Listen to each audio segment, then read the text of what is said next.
Happy Wednesday. Hope everybody is doing fantastic. I know I'm having a great day. Here it is. It's hump day already. Hump day. Think about that. It's hump day. So who am I? I am Rob Fenstermaker, former corporate burnout survivor turned kingdom builder, your kingdom builder. I want to get you out of the rut. I want to get you into action and start living that dream life that you thought was impossible. What are you watching? It's the Imperfect Action live stream. Why do I call it the Imperfect Action live stream? Because you know what? There is no such thing as a perfect time. You say you need to wait for the perfect time to do something with your life. You're going to be waiting a long time because that doesn't exist. Just take the imperfect action. That's what life is about. Hey, I got a couple other things going on. Every other Friday, not this coming Friday, but next Friday will be the virtual Friday whiskey hour. We always have some great, fantastic conversations. The last conversation we had a week ago Friday is, this world's a screwed up place. So what can we do to make the world a better place? Think about that. What can you do each and every day to make the world a better place? And, sometimes we get too focused on the things that are out of our control. But when you focus on what's in your control, you can absolutely make the world a better place. That'll be next Friday, the virtual Friday whiskey hour. But enough of that. Today it's time for the Imperfect Action live stream, and it's my honor to introduce my guest, Elan Marko. He helps ADHD people, entrepreneurs, discover their superpowers. Elon, that's quite a mouthful. ADHD and discovering their superpowers. Let's kind of start there. Um, uh, what kind of? I'm going to assume. I'm making an assumption here that you are ADHD. Yeah, I've got it. I've got it in Okay. spades. Yeah. And what are some characteristics of somebody who's ADHD? Well, what are some just things Yeah. that So kind of get in the so way? characteristics of ADHD is, impulsivity, right? This is like you've got an idea and then boom, act on it. Kind of like your imperfect action. They might act imperfectly, but at the same point, it can come with the flip side of that token where they've got an idea of something they want to do, but then as they start to do it, they impulsively get all sorts of, 3 or 4 or 5 or 20 more other ideas right in the midst. And so Yeah, it adds to destructibility. um, yeah, at the core of it, it's also got challenges around executive functioning and planning, prioritizing. um, there's a bunch of challenges, and it can come in many forms, either in people's personal lives and or but also in their business lives. And I've done a lot of research also beyond the business that I run. I've also done quite extensive 2 studies, looking at what are the differences between the ultra successful, the serial entrepreneur, the multimillionaires, that have ADHD and have learned to live well with it, versus the ones at the earlier stage that are a bit more struggling. And so there's lots of commonalities among those, and of course it's a spectrum, like anything. And so some people have certain elements of it that are more challenging, and yeah, other parts of it that are less challenging. And it's something that I even keep learning about more and more every day as I work on myself and as I work with clients, to figure out how to be consistent. That was actually a huge thing that came out of the first study, was that one of the biggest challenges is that, like, if I ask the question, how consistent are you with doing the thing you need to do each week? And people's answers were resounding. If I asked, how likely would you be successful if you were to do the thing you need to do each week? 100% of yeah, people said yes. If I could do the yeah. thing I know I need to do each week, I would have been the hero. I would have been that. I would have. So that's become the mission, is how to get people into that state where they're consistently doing the important things each week, and not getting in Yeah. their own way. Yeah. So yeah, I mean, I was is it? I say the shiny object syndrome. So you Shiny see that object next to syndrome. everybody. Oh Oh, my yeah, God. Yes, absolutely. This, that.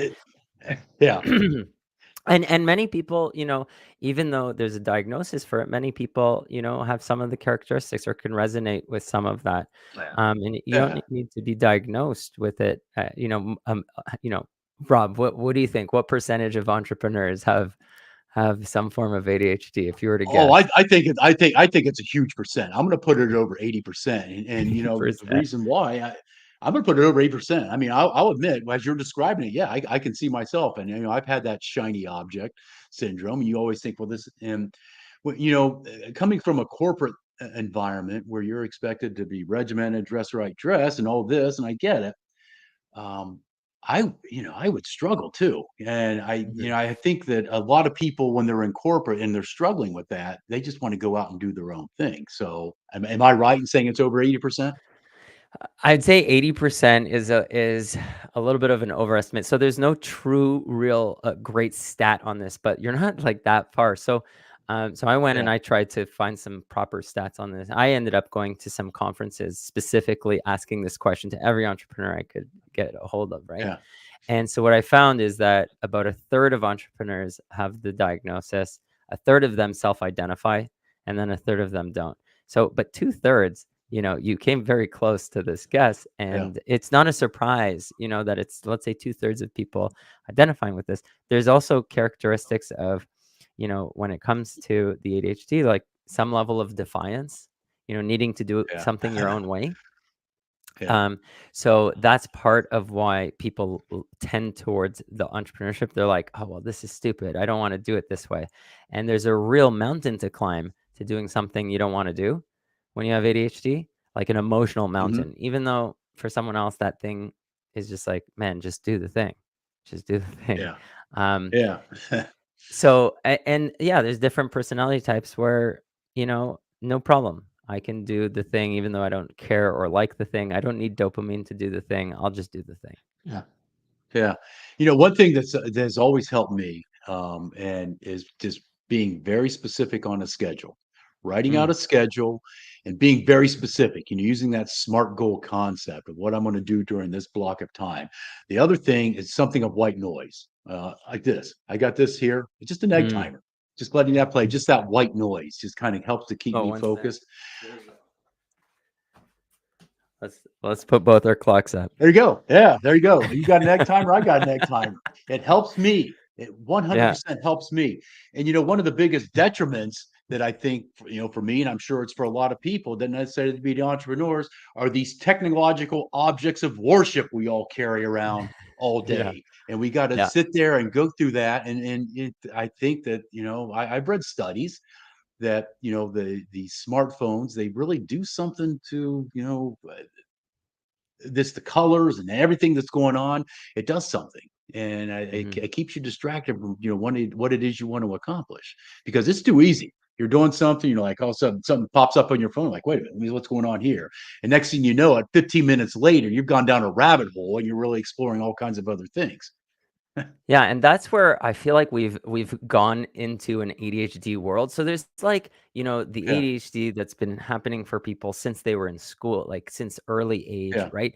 And then there's the right, ADHD, what I wouldn't call like hard ADHD, but that our culture is creating a world of people that like we're hooked onto these devices, we're addicted to them, yeah, the pings, the notifications. So what, the world is becoming more distracted and more yeah. distractible. And that's where I'm like fighting the good fight every day to help people, That's right. including myself, be more indistractable, to Yeah, be more focused and present on the things that are important. And what I find interesting is coming up with very simple structure, very simple ways for people to be less distracted. So for you, you showed like a really cool timer. Now, what I love about your mhm, timer is you talked about an audible. It yeah. actually makes a sound as it's. I'm guessing it's like the sound of the thing moving Click, as it's click, click, click, coming click. to zero, Yeah, right? The click just click. yeah, yeah. So what that is so there's an interesting thing with ADHDers, and this is for everyone too, but there's a certain level of stimulation for any sort of activity that Okay. helps trigger flow states. And in your case, that tick, tick, tick, tick, tick, tick, tick, tick sound that's happening Hmm. is like the Hmm. right level of stimulus. And for some, Yeah, it's complete silence. For some, it's yeah. something like that. And for someone else, it's like, you know, classical music. Like, so everyone's got Yeah. their thing, and the key is for everyone to find their thing. And I'm glad you've found your thing. Um, Mhm. there's actually some really interesting aspects to the visual timer, by the way, that you have that I'm Okay. not sure if Yeah. you recognize. So what's cool about these timers, these like neurodivergent timers, what they call them now, but Yeah. they show time in a very different way than a typical Yeah. timer. So when you use a Okay. timer that is just um, the actual digits, the numbers coming down. Hmm. It's not Yeah. actually as helpful for understanding the perception of time at a visual glance. So what Okay. this does is Yeah. you're seeing, okay, this is a big box. And as Hmm. time progresses, you're seeing how much time has disappeared and how much time is remaining. So you're Yeah. getting also a different understanding of time Yeah. when you use different timers like this rather than just like a number timer where all of a sudden you look up and the time's different. So Yeah. kudos for finding It one can, that works for you. and it can add, and it can add a little bit of a sense of urgency in it as well. Oh my God, And that you tick, know, tick, tick, tick, tick, tick, tick, tick. Stay yeah, focused. the, well, it is. And the other thing that has helped me too. Let's just say I've given myself an hour to do something, whatever Yeah, it may be, and that hour's up, and maybe I've only gotten, for whatever reason, 45% of it done. For whatever reason, maybe it just took a little bit yeah, longer. I don't extend it. I'm like, oh wait a minute, okay, I'll maybe put it on my schedule for tomorrow because I got something else coming up on my schedule. Don't, and that's where I see that used to get me in trouble. And mm, that, all right, I have all this stuff on my schedule, and maybe I didn't get this done, and I keep extending. And by the end of the day, I didn't really get to a lot of stuff because I kept extending things because I didn't get through them as quickly as I could. And so that helped me. Okay, so that block is done. I didn't get it done. All right, well, you got part of it done. You can carry some of that over to the next day. how have you transitioned? So transitions are kind of an interesting thing, right? You're in a flow state, you're Right? working on a thing. Yeah. You you know, you get 80% done on the thing, but you're not done and you have the next thing that you have Mhm. time set for. So how do you transition from that thing that you're doing to the next thing? Do you have any sort of transition rituals or anything like that? Yeah, good question. That's a good question. You know what? I don't know that I do. I don't know that I do. Maybe short of just getting up and taking a quick walk, or maybe going to get a glass of water, cup of coffee, whatever it may be. Hmm. Just stepping away for that brief moment, and then coming back and right and digging back in. Maybe I do that quite a bit, um, Right, and so yeah, that's kind of breaking whatever that was I was doing and then starting something else. You get that clean break. All right, let's start right. something else. That seems to be what helps me.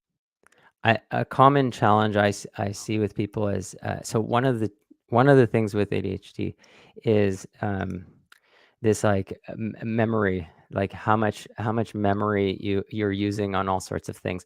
So the memory recall. So let's say you finish like 80% of your task, and then Yeah. tomorrow you open it up, and then for many people the question is, where was I again? What do I need to do? Like that sort Yeah. of thing. And for a Yeah. neurotypical, actually the ability to remember exactly where they left off is going to be much easier. So I Yeah. find coming up with some sort of end of day system or some sort of way to Mhm. close out the task, knowing where you're going to jump in again, or an easy way to refine um, where to jump in, that jump in That's a point good to point. like get back That's into a the yeah. flow in some organized or like faster way. But That's a good point. that's amazing. And so for some people the rigid is really good, and some need like rigid with some flexibility. And I'm sure Yeah. there's like I so that's incredible. The fact that you can keep the time constraint to the time and then move to the next thing uh, is a great Now I'm skill not now that you have. I'll be the first to admit I don't do it all the time. It Okay. depends on what that next I'll be honest. It depends on what that next, time block of time I've got going on. If it's something that's very vital, I'm like, all right, I got to get to that. Right. And but if it's something that maybe okay, I can delay starting this for 15 minutes while I get this hammered out, then okay, that's fine. But it's all dependent upon what my schedule is telling me, and that's Right. the important thing that has helped me creating that schedule. Because my time in corporate, you had a schedule, you had to stick to it. And I even worked for a couple organizations. They'd give you your schedule because everything was Right. done through through their online system, and it would kind of prompt you. All right, it kept prompting you for the next thing that you had to get accomplished. And I always struggle with that a little bit. But it did help keep me focused, and I was able to get what I needed to get accomplished. Certainly, but I, is people with ADHD, and you've kind of touched on it. what is it with, taking that action? Are they just overthinking the process, or do they just feel like they got 18 different things going on? They don't know which one to start with first, or what are some of the biggest challenges Yeah. they really face? So the hardest thing is that there is this is a complex question because there's different aspects to it. So what's stopping people from taking action? There's a few things, but for the most part, it's there is some sort of emotion that happens that, taking this task is more overwhelming. Yeah. So there's actually this thing called the cycle of ambiguity. So this is quite Mm, neat. So when someone has something that they're not taking action, they're avoiding. There's typically, yeah. if you go backwards, there's something they're not doing. They need to send the message out. They need to call a person. They need to follow up. They need to whatever start a project. If they're avoiding taking that step, there's usually a feeling that's Yeah. that making them not take it. And if you work that back, what's causing the feeling is some level of ambiguity. And so there's ambiguity as to, how should I do this? When should I do this? Where should I do this? Is it going to work? Do I believe in myself? Whatever. There's all this stuff that is ambiguous. And actually, and this is where working with a coach, like someone like yourself or anyone that asks them the question, um, you know, o- what do you need help with? Well, then they're going to start Yeah. saying they're ambiguous about.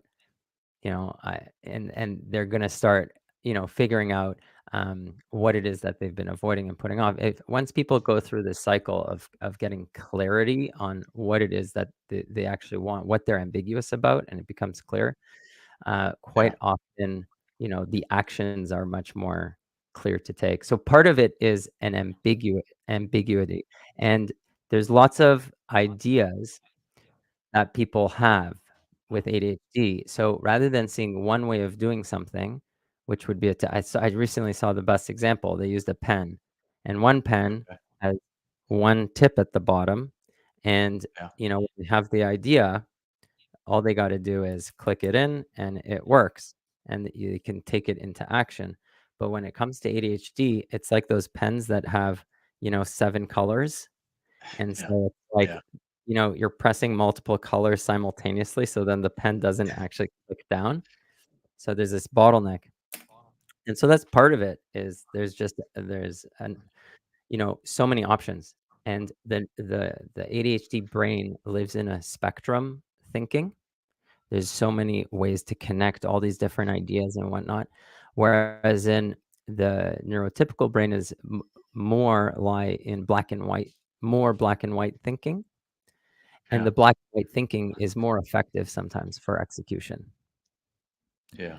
So that's part of it, but the other It- part, also people do things the hard way, and with Yeah. ADHD, it's more fun or interesting, like, what I love doing is finding what makes people tick to get them excited about what they're doing, to get them, figuring out how to do this in a way that's enjoyable. I had a client, a few weeks ago, he was putting off some sales work. How does he love doing sales? He loves doing sales while he's on the road in the car. So we got his assistant, Okay. loaded up 48 hours worth of calls while he drove for 2 days, came back with like 40 something thousand dollars. His wife's super happy, Yeah. effective drive for 2 days. Yeah. Um, That's it. People work in these curious ways, and I don't judge them for it. I just like finding, where are those different ways that we can change the stimulus, change the structure, because in the right environment, everyone can succeed. And yeah, so yeah, that's the question is how do we find that right environment for Yeah. ourselves, for everyone else, for our teammates, so everyone can flourish. Why not? One thing that's always worked for me is I call it eat the frog. Eat the frog first. Yeah.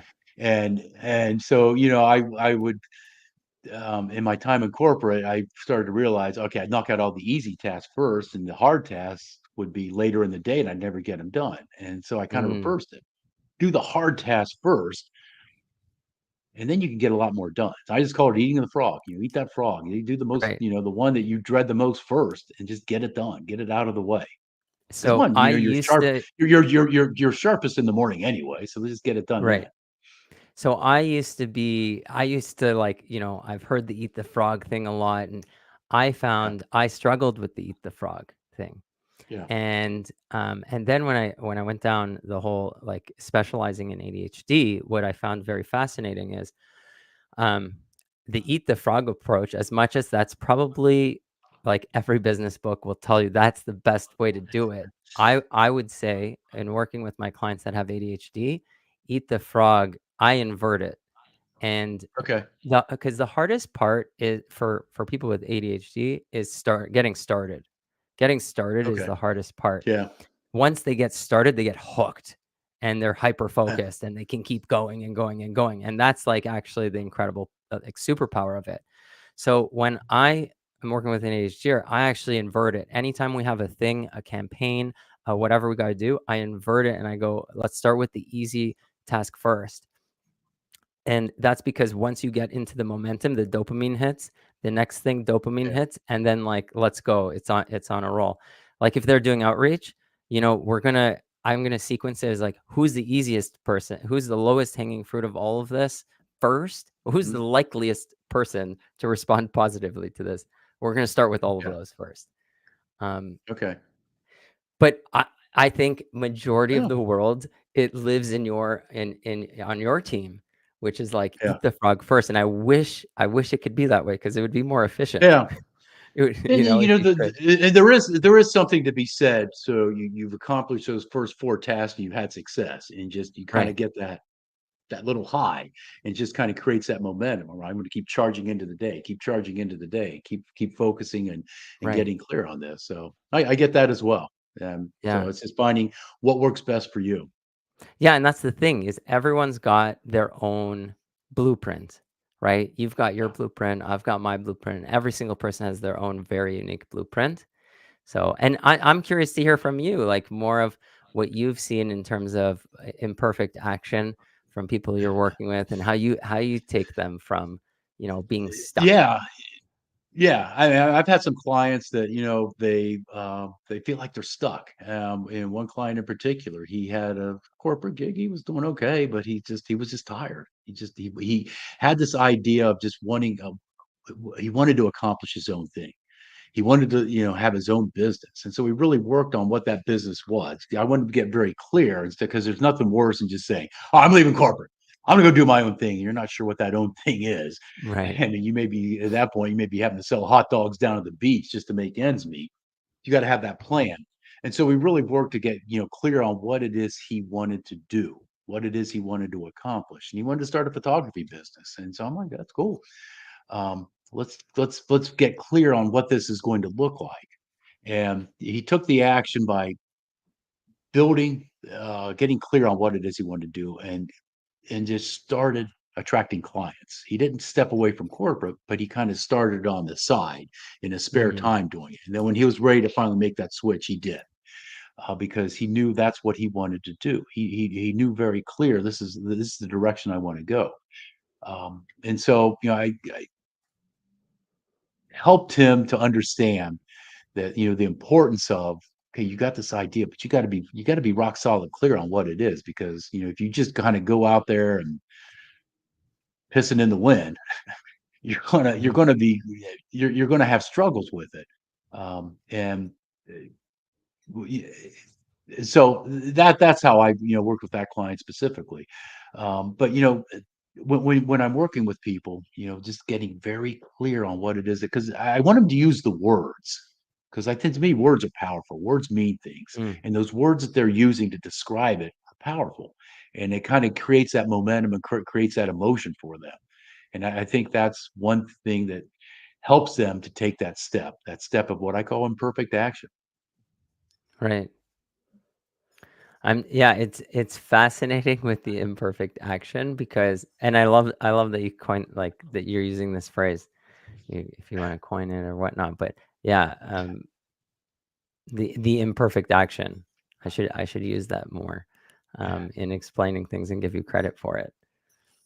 that's fine. I tend to call like the whenever people are creating things, I like they're drafting something. I'll always be like, "This is Yeah. your shitty first draft. Make sure it's a shitty first draft." because people tend to be perfectionists, and then Yeah. that Just do stops it. them from just Yeah. having the first iteration. I've recently, my buddy we were talking about something, and he used the analogy of the first pancake, and he's like, the first pancake always sucks. But like, once you got the first pancake and all the batter's out and the Yeah. pan's heated, then like the second pancake, like every pancake Yeah. after the first is always better. Yeah. And so I've been using the first pancake analogy a lot these days, even to my own life and with clients.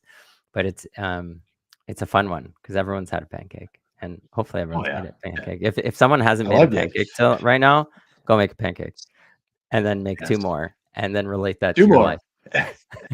And then I relate like those that. pancake making to your life. I like that. It's been a while since I've made pancakes. Been a while since I made pancakes. Now you got me intrigued. I might have to go make some pancakes.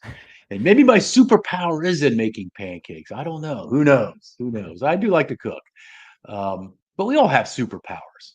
We all have some type of superpower within us. How do you help your clients to discover what their superpower is? I think people are often stumped by what their superpowers are, or they overlook them. There's this like the curse of knowledge. So typically, someone who's very skilled in something, they assume that everyone has this skill and that everyone can do these things. Um, and so there's a couple ways. One is I've got this 360 part of my program is a 360 look. So we have them tap on the shoulders of 5 to 7 people, and those people actually get a survey that asks Yeah, them to reflect on that person and to share with us what they think their superpowers are, what they're freaking awesome with, why they love working with them, etc. And then they'll also share the kryptonite of like, what do you think this yeah, person, where's the kryptonite that we should probably figure out how to, remove from their life, or yeah, or improve upon. yeah. But so one of the ways is actually from asking other people because they have a different kind of perspective. Um, so that's one way. The second one is Mhm. I observe the superpowers. I ask people, right, Yeah. straight out, and it's fascinating. And Mhm. some people know right off the top of their head. When I was doing those ADHD interviews, I still remember this one woman. I go, what is your superpower? And she goes, I can hear what someone says about their expertise and whatnot, or an idea, and I can sum up that idea in 7 words. That's like her thing, is being able to take concepts and just like sum it up into like a very concise. And I go, that's amazing. That's so cool. And my follow-up questions were always with the superpowers is how do you use that superpower on yourself? Because a lot of times the superpower is for others, but Yeah, then I love flipping of like, how do you use this superpower on your own life, like for yourself? And she was the only yeah. person of the people that I interviewed that was like, yeah, you know what? The way I do it is I hire one of my staff, I have them sit in, have me listen to me, talk about an idea and concept that I'm having, and then I have her like talk it back to me. And as she says it back to me, I can consolidate it into like my 7-word sentence that can explain this whole thing. So That's cool. there's lots of different ways, and the other one is observing people. So I find people, they will downplay their wins.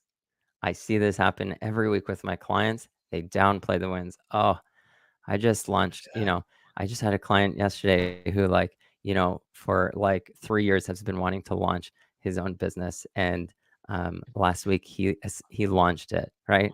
But and he's just like, this is like not a big deal. Oh well, I just, did this and that for whatever. I'm Yeah, like, man, that's you huge. just did all these things.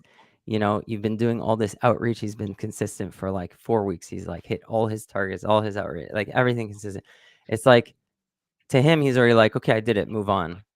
And that's great. But I think that's not everyone that can, for Mhm. example, go, he wasn't consistent and then he became consistent. But there's something that he's cultivated in himself, Yeah, with the seriousness and I think it's hard for us to really take in our awesomeness And I think Yeah. sometimes we need someone else to highlight it for us so we can take a pause.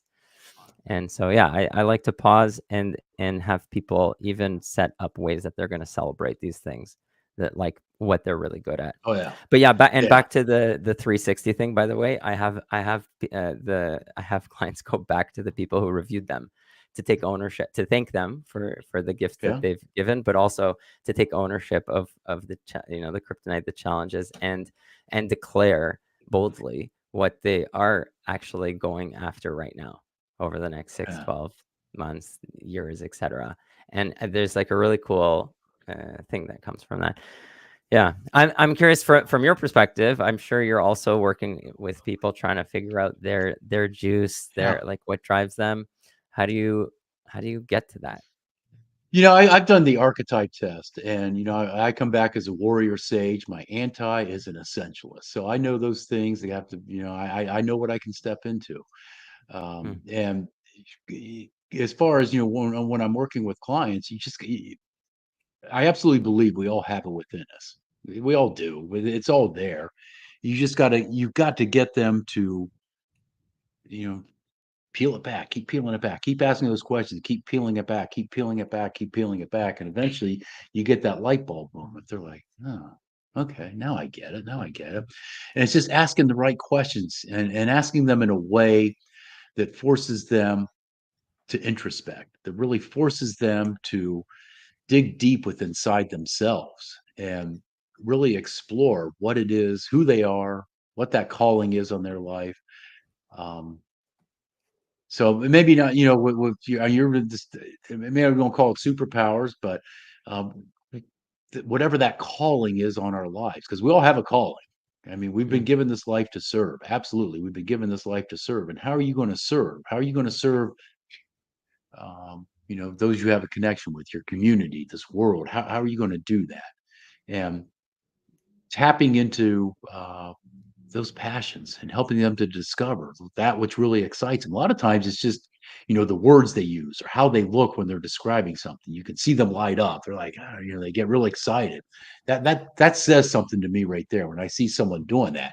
And you kind of mentioned it. Your one client who launched, and he was probably really excited, as he's going to there, and then it happened, and maybe it was, who knows? Maybe it was a letdown. Maybe it was, that goal we hit, and he's like, "All right, let's on to the next goal." Instead of taking time to pause and mhm. celebrate, and that's a problem I see with a lot of people when it comes to goals.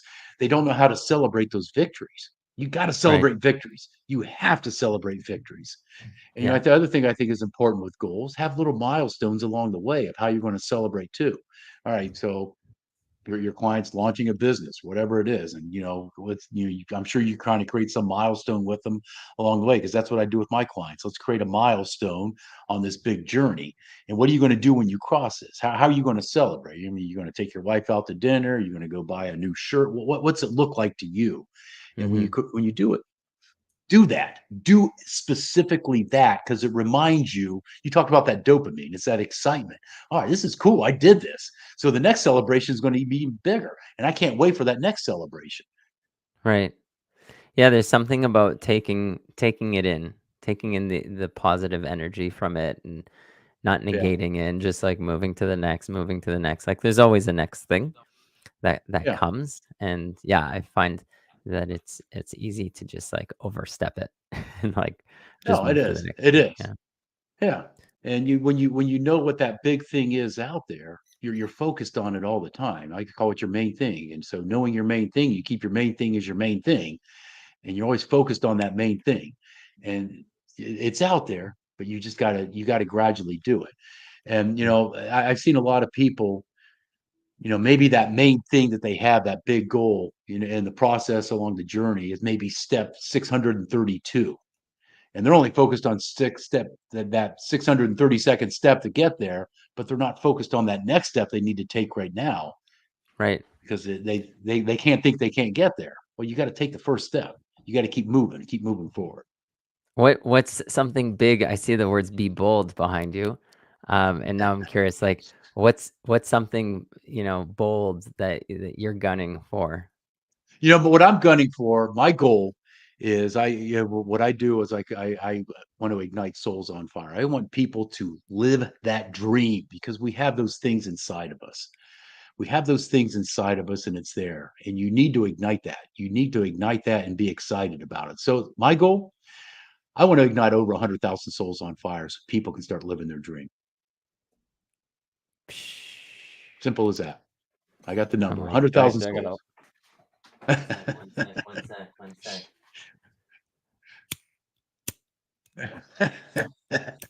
There we go. There you go. There you go. We got a soul on fire here. Yeah, We got a soul on fire. But actually, those what I things that loved is hearing the sound on that. Could the sound come through yeah. on your side? Yeah, it's fun. Yeah, I can hear it. I can hear it because fire is powerful. If you think about it, a lot of times we hear fire and it's destructive. Well, it's not really, because fire likes the way fire purifies. Think of, I mean, we see these, forest fires, and everybody's, what happens after that forest burns? Something new happens. New growth Right. happens, and sometimes fires are needed in order to create new growth. Sometimes we got to ignite our soul on fire to create that new growth of what it is we want to accomplish. Hmm. Yeah.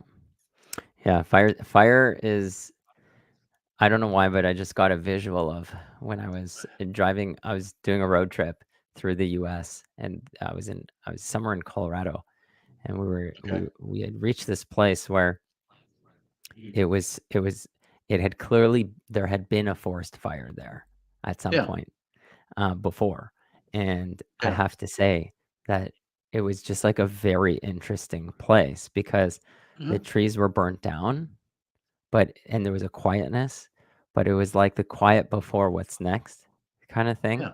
And it was eerie. It was like, I haven't been to a place like this before.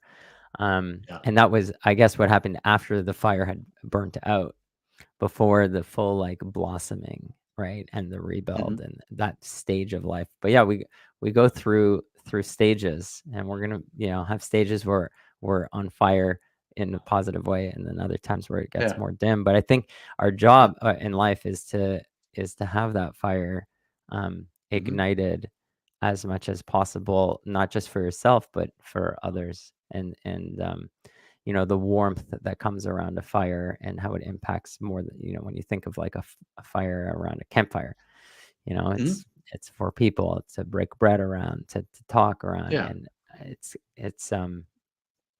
people are drawn to the campfire when you've got it, They are. especially if it's cold out or it's dark out. You want to go to the fire. And you talk about a campfire, and I've been on many campfires, and I'll just sit there and I'll just stare at the fire. It's mesmerizing. I'll just sit there and watch it. I just get mesmerized, hypnotized, whatever. I just get in that trance Mhm. state, because there's just something different about it. There's just something that's very cool about it. You talked about that, where you went in that forest fire. I bet if you came back a few weeks later, there'd be green shoots there. Something new's coming up. Something new is Yeah. getting birthed. Oh yeah. Oh yeah. It made me think of that. I don't know if you have any tattoos, but I'm like, if you had a tattoo, I bet it would be a fire, a fire. I don't have any tattoo. I was in the military. I was in the army, and obviously a lot of men and women when they're in the military get tattoos, and I just never did. And I almost was one time. Almost I was on a deployment, and there was actually a pretty good tattoo artist there, and he was good. And so I went and met with him. I'm thinking, okay, I'm on a deployment. Everybody's getting a deployment tattoo, and I sat down with him. We kind of just talked about it, and when I asked him the cost, and I was like, no, I can think of something better I can spend that money with. So I just never Right. did it. Never did Yeah. it. Yeah. I got no tattoos either, so I just like talk about it. I Very. did, and I'm always, one thing that I always do. I'll be at the store and I'll see somebody that's just got a sleeve tattoos, and to me, it's a perfect opportunity to strike up that conversation. I'll just say something. Hey, Mm, what's your favorite tattoo? What's the favorite tattoo that you have? And what does it represent? People love to mm, talk about that because they have mm. it drives my wife crazy when I do that. She says it's rude. I'm like, no, no, no, no, no, no, no. They have those tattoos for a reason. They have them for a reason. So I'll ask them. I'll Yeah, like straight up ask them. they're visual. If it's Yeah, somewhere that is obviously visual, right? Yeah, Like, on their hand, arm, leg, like very obviously visual. I feel like that's a fair question. There's it some is. level of like, I'm I'm I'm the canvas, I'm the walking piece of Yeah, art, the billboard for this piece. yeah. And I've I confirmed can with, also imagine your wife being like, "Come on, stop bugging him," she does. or her. She does that. She does that. She goes, "Why are you doing that?" I'm like, they have those tattoos for a reason. They're Yeah. conversation starters. Or somebody's just wearing some outlandish shirt that just makes me laugh. I'll go up, hey, that shirt's funny or whatever. But just finding Mhm. those little things that start those conversations, I think Have that's you always been like that? Because that's part of this whole imperfect action. Like, you don't know you what's know gonna I happen when you go You into don't. that. You're exactly. Exactly. I've always been curious. I will say that I have always been curious. I'm always curious about what makes people. I just say the way I say it. What makes people tick? Why do they do what they do, and how did they get there? And that curiosity, uh, I think, is important, especially if you're in a leadership position. You got to be curious. You got to be curious as to what's going on, especially with your team. You got to be curious of those that you're leading, and I think it, sends that message that you care about them when you're curious about, their family life, their children, their spouse or Mm. their hobbies. It sends that message that you're genuinely interested. You care about them as a human being. You care about them as a person. So here, you wanna try something fun? Um, Okay. so I used to run these, values exercises, and so when you said curiosity, I go, "Oh, that's a great value." And I go, "Okay, I Yeah. bet you, Rob, and correct me if I'm wrong, curiosity would be one of your top 5 values." Oh yeah. I Yeah. would say so. Yes. So it's one of your Yeah. top 5 values. So if you were to think of, like, your most, you know, memorable, achievement in work or life, and you were to look at curiosity, and let's say there's like a pendulum here or whatnot on one side of the screen. Hmm. Actually, we can do it based on height, because Okay. there's no left rights. But how present was curiosity at some sort of proud moment that you've had or fulfilling moment? Oh, I think it was there. It was always there. And I think of different organizations I've had the opportunity to lead, and just being curious about the people that are around me. Why do you want to be a part of this team? What is it that you resonate with here? How in what ways can you make the team better? And asking those open-ended questions, that's part of curiosity. Right. And now if you think about perhaps a place that you've, done a project or you've worked on something, but you're unhappy. This is probably before you left, whatever, something at the end point when you're like leaving and you look at your Yeah. curiosity meter, how much curiosity were you bringing in that moment? You probably weren't Yeah, feeling much yeah, curiosity. I You were wasn't. like the I wasn't. opposite of curiosity. I want to know nothing about this, Yeah. right? I mean, we talk about my corporate existence. I went through three downsizings. Hmm. And it's just one, it's deflating, and you're just when you're going through that period, you're just like, this sucks. This really Right. sucks to be here. And you're right. And one of the well, I would want to call it, one of the things that I always saw in corporate. You always hear about the level of people that are miserable in a corporate job, and you saw it.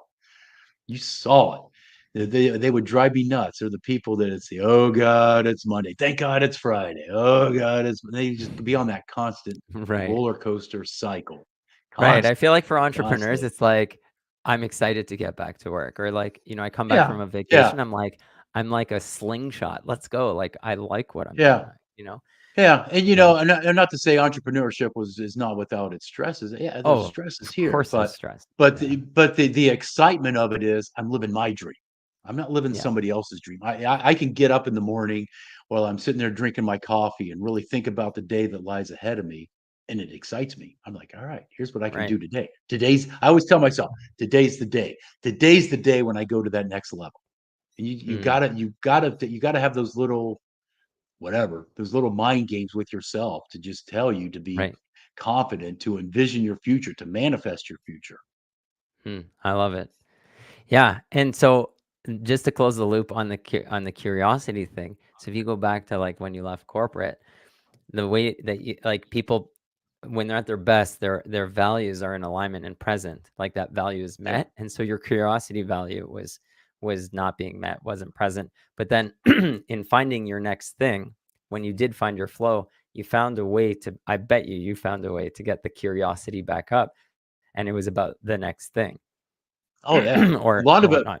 A lot of it was just being curious about myself. You know, why is it Mhm. I want to go down this road? What is it that's taking me down this road? Why is it so important to me to go out and chart my own journey? You know, I get curious about that. And you know, I'm a reader. I love to read. You know, you know, I had in the army, I always had this commander would always harp on me. Leaders are readers. Every time he saw me, what are you reading now? You better have. I had to have an answer for him. I had to have an Mm. answer for him, and you know what exactly I was getting out of that. So I've always embraced that type of mindset that you know every day is an opportunity to learn something new. Hey, me talking to you today, I've learned something new I love because if this. we I'm aren't, writing this down right now, and it's going to be something committed to memory. Leaders or readers, and just yeah, always asking people what are they reading right now. It's just such a great question, you know. And yeah. then this follow up to it is like, how is that relating to what you're trying to do right now? Um, that's so great. Yeah, and you know, to me, it would for me, it was a level of accountability because I knew when he was coming around, I better have an answer for him, and I better have done something prior to do that, so I give him the Right. answer. Um, because I wanted to make that impression. I made a good impression on him, but you want to make that impression that says, yeah, I take my life seriously. I take my craft seriously. I take what I'm doing seriously, and that's what it's about each and Okay, every day. I have a Take what you do possible idea seriously. for you. I have a possible idea Okay. for you that Okay. might it's just like so in your alley. Because there's parts of me that you know, like I feel like we relate to each other. Well, that was my alarm. Just I didn't actually set it. It was just from before when we were playing around with this thing. For those that Yeah. weren't here before, but so okay, when I was in my mid late 20s, I'm in my late 30s Yeah. now. Um, my buddy and I and another three of us, we set up at a coffee shop in like the busiest coffee shop in the busiest mall um, inside of a bookstore in Okay. Toronto. Okay, the Eaton Center. So Yeah. like a big, you know, our equivalent of a Barnes and Nobles. It was, Yeah. and so we put a sign and it said, we're writing a book about people like you. Come chat with us. Okay, so it was like this thing. It was sitting on the picture a Starbucks table, and people are waiting in line. And majority of people are looking at us like, "Who are these weirdos?" You know. But then 1 out of 10 people would, you know, they grab their coffee and they swing over to us and they're like, "What are you guys doing?" And we'd say, "We're writing a book about people like you," and we're asking one question: What would you do with 500 extra hours? Now people would like be like scratching their head. What do you mean 500 extra hours? I'm like, well, we gave you time. You can either take it all at once. You can take it over the course of a year. You have 500 extra hours to do whatever the heck you want. What would you do? Yeah. And it was so interesting. The responses, people would start the first 2, 3 minutes would be like, here's what I have to do. Yeah. Like, oh, I would work harder on my master's thesis. I would do, blah, blah, blah, blah, blah. But by like two, Yeah. 3 minutes, when we're like, so this is how you'd want to spend your time, they would usually stop themselves and be like, wait a minute, like, if I had this extra time, I would do this other thing.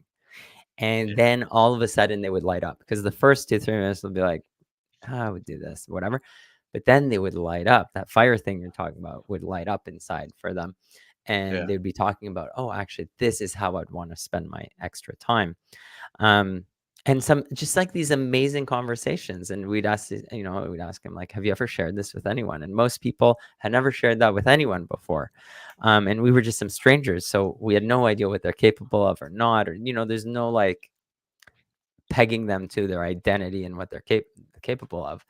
Um, and yeah, and so anyways, I share this with you because you know there's no patent around this thing, but it was just such a great way. You're such a conversational person, and you like Yeah. engaging with people. And so if I ever make it to Florida, I will hit you up and we'll do it together. But there's just something neat about this, and I think it's just it was really moving the conversations we had And even emails afterwards that were like, "Thank you for having that conversation with me. I've like left my PhD program and I pursued this other thing. Yeah.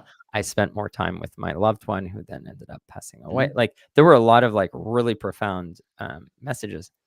Um, but yeah, I feel like, anyways, it might be just up your alley, That's and you cool. might just have to wait till That I'm is. in Yeah. Florida.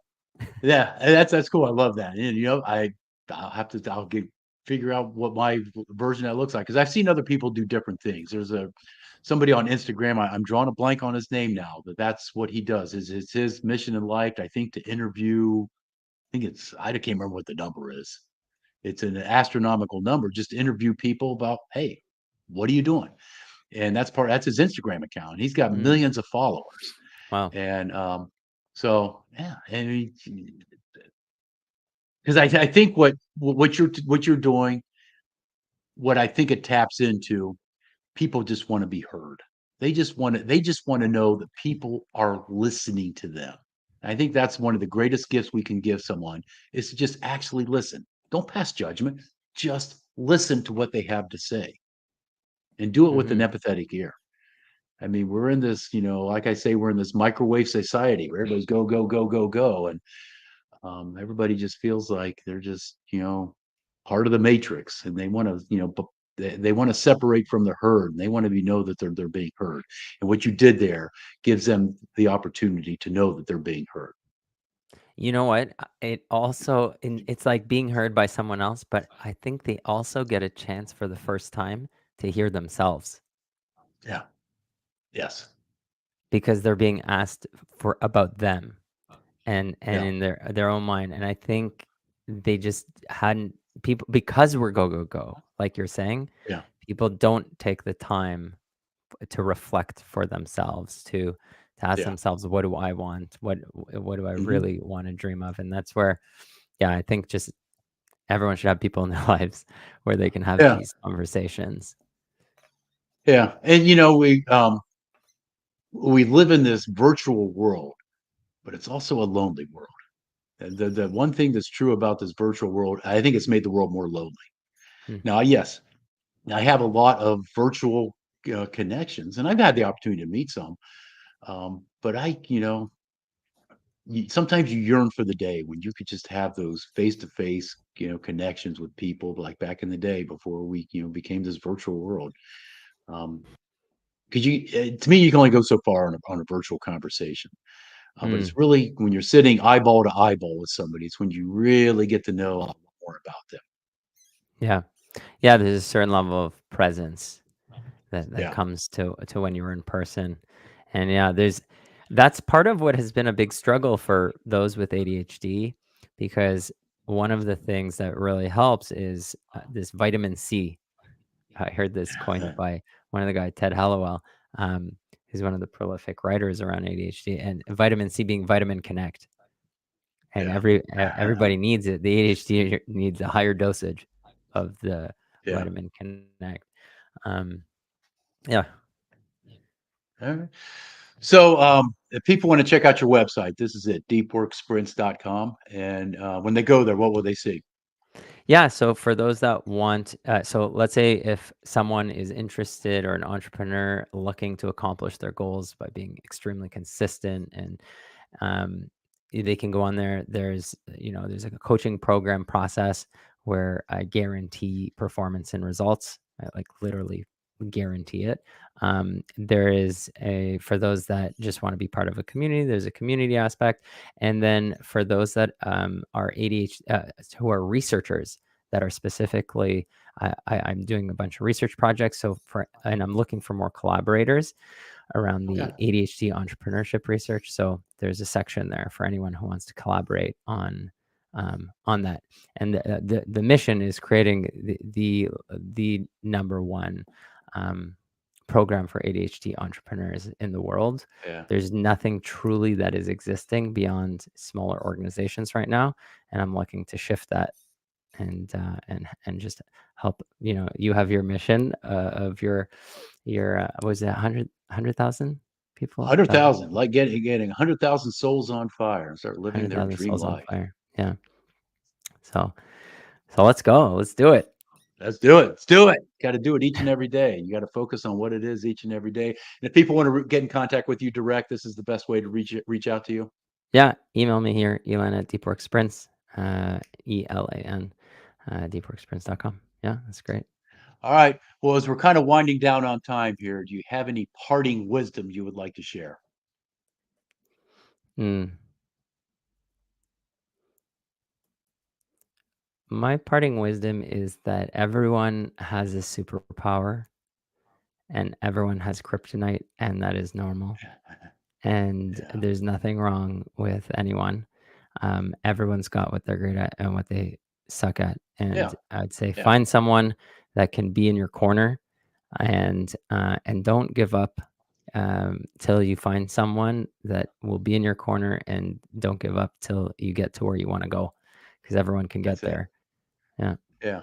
And we're all, you know what, I was kind of piggybacking what you said. We're all unique. We are all unique creations. There's never going to be another Rob Fenstermaker. There's never going to be another Elan Marko. You know what? There's never going to be another day like today. There's only going to be one September 25th, 2024. So you got to make the most of it. Everything is unique. And we got to understand the uniqueness of who we are and what it is we have to offer this world. Amen. All right. Well, Elon, I really appreciate you taking the time out of your busy day to stop by and share some of your wisdom on the Imperfect Action live stream. We'll be live next Wednesday again. I appreciate everybody stopping by. Let's make this a great day and peace out, everyone.